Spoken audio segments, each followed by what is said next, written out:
Hey guys, and welcome back to the channel. Welcome back to the first time watching and review series. And in today's video we continue our Friday the 13th binge watch.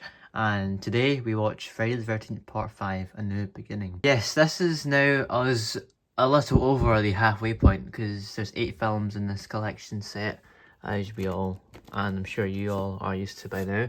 There's 8 films, we have watched 4, that's halfway, and now we're going to watch 5. So that's just a little more than halfway. We've actually watched all of this side, and we're starting this side now. This is the exciting side for me because this is the start of the later films where Jason or whoever it is as the killer is a bit more stronger in terms of the power and feats he displays. So anyway, here it is in the beginning. This was released in 1985. As always, let's read the description. So, young Tommy Jarvis may have escaped from Crystal Lake, but he's still haunted by his nemesis, the maniacal serial killer Jason Voorhees. Pretty basic. That's actually only a line of description. That is not very detailed. Part 5 is an interesting one because it's not Jason that's the killer like part 1. It's actually a copycat killer, who is Roy Burns. I do like Tommy Jarvis as one of the protagonists in the franchise. He probably is the most popular one, that's fair to say, and I've definitely enjoyed him, but I've only seen him in one film, so it's still a bit too early to judge and to make a final judgment on whether he is like the franchise's best protagonist. That can be something I make my decision on when I've watched part 6, because that's when he's meant to be really, really good. But yeah, as always, enough talking from me. Let's get this down in the player.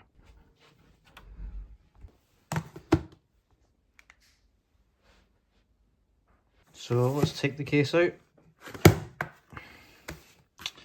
and pop it open. This has got part 5 and part 6, so it'll be interesting to see how it's like, because 2 films in one disc. I've never really experienced that before. This will be my first time seeing what it's like. But yeah, part 5 and part 6 on the same disc.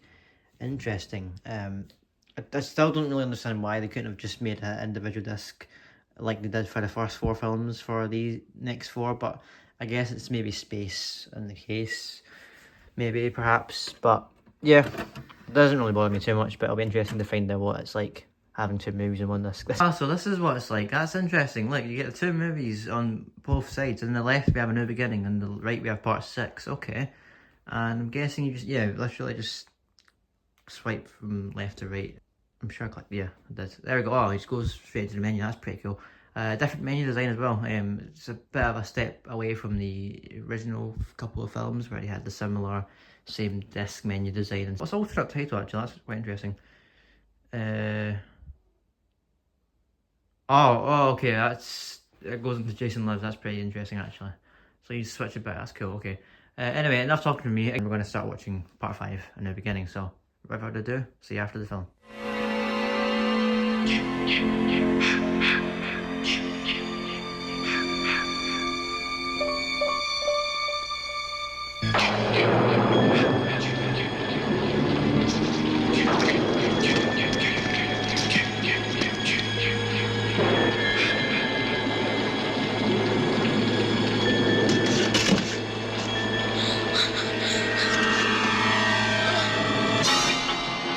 If the memory of Jason still haunts you, you're not alone.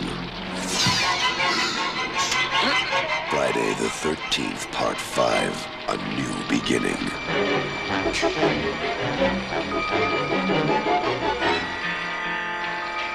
Severe trauma at age 12. Brutal self-defense, murder of a psychopathic killer. Boy, they've given him every therapy they can think of. It's wonder his mind isn't fried with all the drugs they've given him.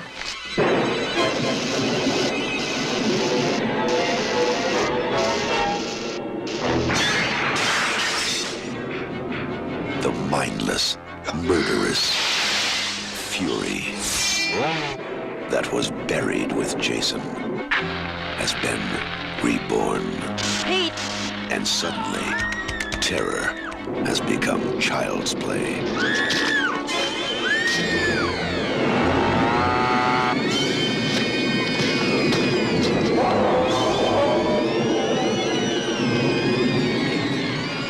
Friday the 13th, Part 5, A New Beginning.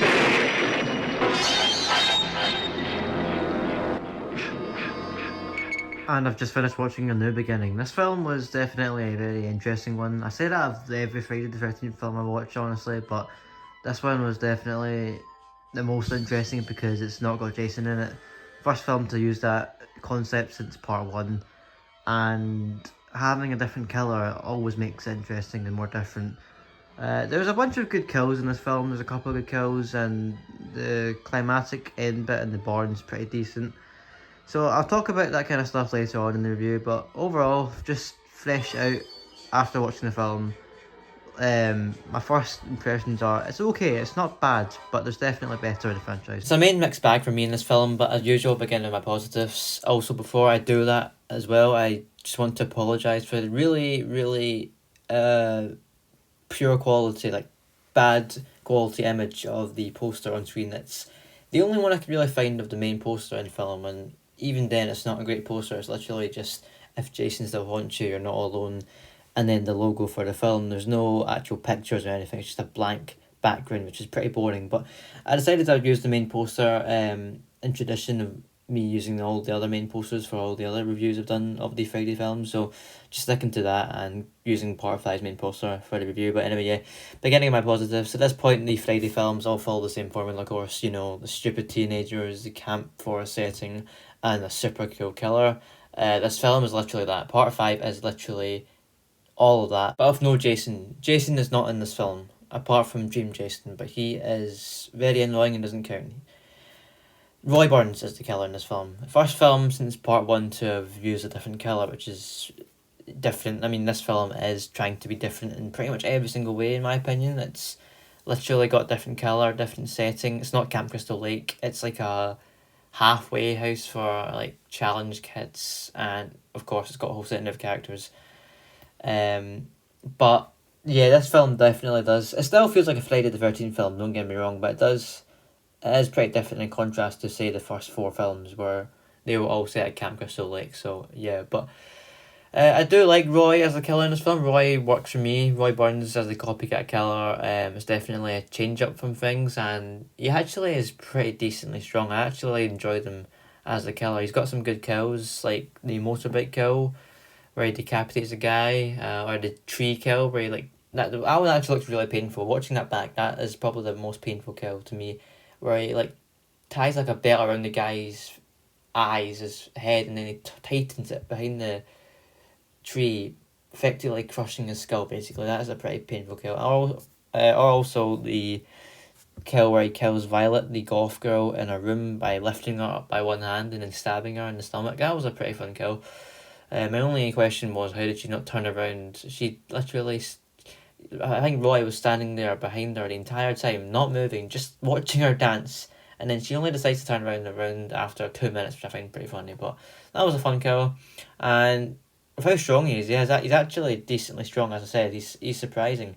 He surprised me for sure. He could comfortably beat Part 2 Jason, I would say, in a fight. He casually punched through a wooden door. He lifted someone up by one arm, of course, and he took a couple of stabs and survived being ran over by a tractor. That's how decently durable Roy is, and the amount of things he can do. He is underrated if you ask me, but yeah, he's actually pretty good. The film also focuses a lot on the trauma aspect of Tommy Jarvis, showing that his encounter of Jason in the previous film really took its toll on him and shook him up and impacted him greatly, to the point where he literally hallucinates Jason. I think there was a good couple of scenes in this film where it literally was that. I mean, it was an interesting concept. I did like it, how it focused on how Jason really scarred him, but at the same time, I think it was overused way too much, in my opinion. It was just too much. It was just getting boring and irritating to the point where, yeah, I was like, nah, that's not working anymore. It's happened too many times. But I liked it. It was cool, but yeah, too much. Negatives, there's a couple in this film. This film has some very obvious ones, and I'll start off with the plot.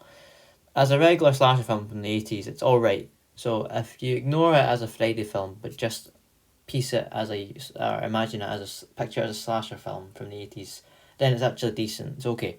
But as a sequel to a good film like The Final Chapter, and as an installment in the Friday franchise, it's not great. It's like pretty dry and boring, with moments where even I found myself struggling to engage.